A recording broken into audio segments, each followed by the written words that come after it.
So who wouldn't want an offshore property? South Africans are increasingly looking to buy abroad, hoping to bring in better returns. But with more people buying, there are more people being suckered into bad deals.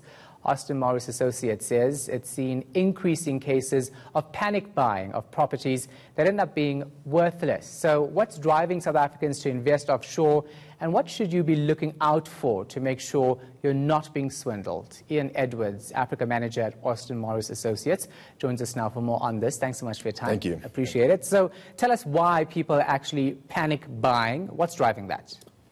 I believe the panic buying is actually driven by the... Well, I mean, if you look at what we've just been through on the past couple of clips, it's been the indecisions, it's been the economies, it's been the political and economic instability. So individuals are looking for the opportunities for the harder currency diversification.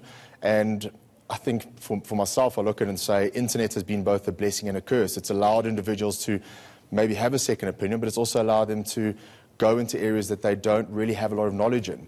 So that makes them a bit more susceptible to people that are basically looking for those opportunities where people don't have the information and looking for the guidance, and those slick salesmen that give them the great pitch and tell them about this fantastic opportunity, which, as with anything says, if it's not that good or if it's too good to be promised, it generally is. Yeah, so tell us how people are being tricked and what they're being tricked into buying abroad. Okay.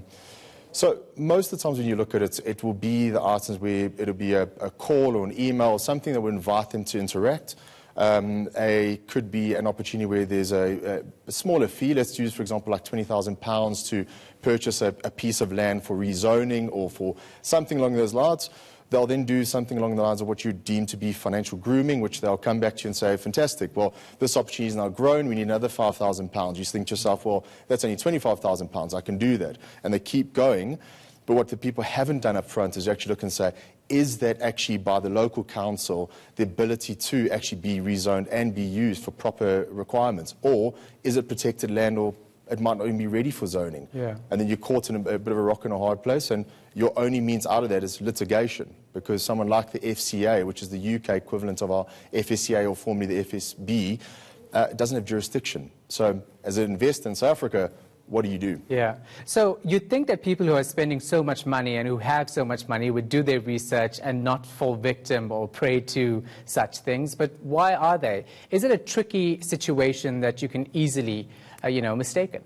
It is a tough environment. And I think for many people, South Africans look at it and it's a tangible asset. We're very used to it in South Africa.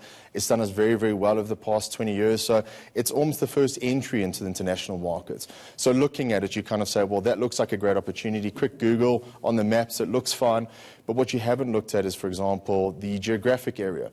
Is it well located by businesses? So, for example, like in Manchester, which we're quite a big advocate of, the BBC home or headquarters are there. So you've got a good quality tenant. And also, what is your exit strategy? Are you looking to hold it for capital appreciation, or do you want to have that rental yield? And then does your actual tenant allow you to do that? So what happens is you look at it, and again, I would always say take professional advice on it, because by the time you've done all that research, you've looked into it, and something's going to change and you have to start again. So I think for many of the South Africans, I would say, don't let emotions sway your buying. Don't be pushed into decisions that you would normally not make without all the noise on the outside. And also look at taking on the professional services where, and I'll give you a great example, one of the companies that we work with, they actually purchase a lot of the properties off their own balance sheet. So what that means is skin in the game.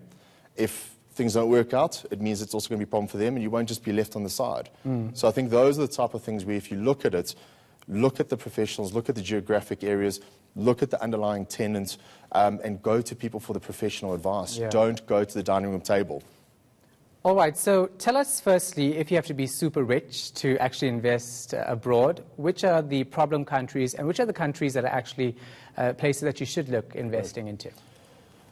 No, you don't need to be super rich. I think that's actually one of the previous thoughts. Everybody thought you need 20 million rand to go and purchase in a tier 1 city like a New York or London, which is still a viable option. But we are very big advocates of your tier 2 type of cities, like your Berlins, your Manchesters, your Chicago. So those are the type of areas where you've got very strong, for example, like GDP or spend per capita and earnings per capita. So it's people like yourself and myself would be renting from those individuals. And there you can have the ability to have a 50% mortgage. You have the ability to then also have a stronger tenant. So those are the type of areas that you would look at. Generally, what I would say to have a greater look towards is your, again, like those land promises where it's a rezoning in maybe 10 to 15 years, higher deposits required up front, or even the likes of, they'll say, we'll give you a guaranteed return over a certain period. Any of those would start to give a bit of an alarm in my mind. Okay, thank you so much for your time and your insight. Appreciate it. Thank you.